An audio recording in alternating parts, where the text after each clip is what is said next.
बिस्मिल्लाहिर्रहमानिर्रहीम। अस्सलाम वालेकुम प्यारे व्यूवर, कैसे हैं आप? ठीक है। मैं घर और घरदारी में आज एक फिर नए डिज़ाइन की टोपी लेकर आई हूँ। ये बेबी बोन के लिए टोपी मैंने बनाई है।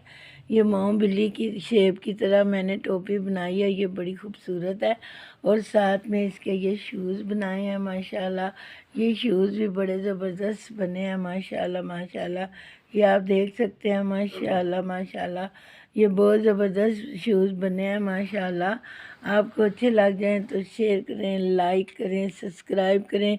अपनी दुआओं में याद रखें। आपका बहुत शुक्रिया, आप मेरे लिए बहुत स्ट्रगल करते हैं, मुझे शेयर करते हैं, लाइक करते हैं, सब्सक्राइब करते हैं, अपनी दुआओं में याद रखते हैं।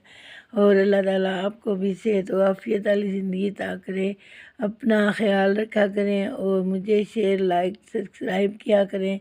ये देखें नए स्टाइल की टोपी है। माँ बिल्ली की जैसी मैंने शेप बनाई है बच्चियों को दिखाने के लिए, उनको भी शौक़ पैदा हो और वो भी घर और घरदारी में हिस्सा लें। जज़ाकल्लाह। अल्लाह ताला आपको सेहत व आफियत वाली ज़िंदगी अता फरमाए। आमीन सुम्मा आमीन।